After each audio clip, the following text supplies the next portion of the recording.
So while Howe settled down for the winter in New York City, Washington wasn't quite ready to stop.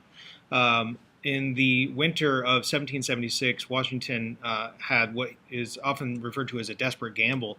On Christmas night of 1776, worried that his forces were about to dissipate. Many of the enlistments for the initial military were up on on New Year's Day. Washington wanted to have some sort of a symbolic victory that would rally the troops. So on Christmas night, December 1776, Washington led 2,400 troops or so across the Delaware River. It's that famous painting you've seen. Led them across the river and attacked a group of Hessians that were stationed at Trenton, called the Battle of Trenton. Washington suffered only two casualties, or two deaths in the battle, and only about 500 Hessians were able to escape.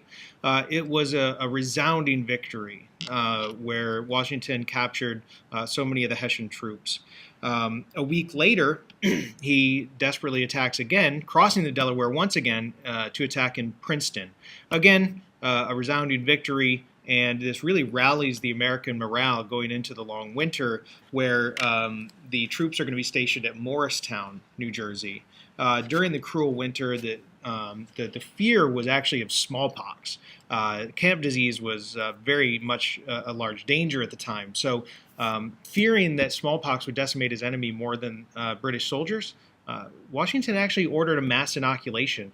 All of his soldiers were vaccinated for smallpox, which was a big risk at the time.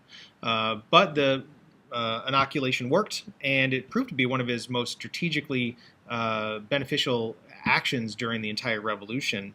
Only about 1,000 patriots stayed in the military at that point. However, once the winter was over and Congress began offering bounties of $20, a huge amount at that time, and 100 acres of land inland, the Army built back up to force to about 9,000 going into that summer of 1777.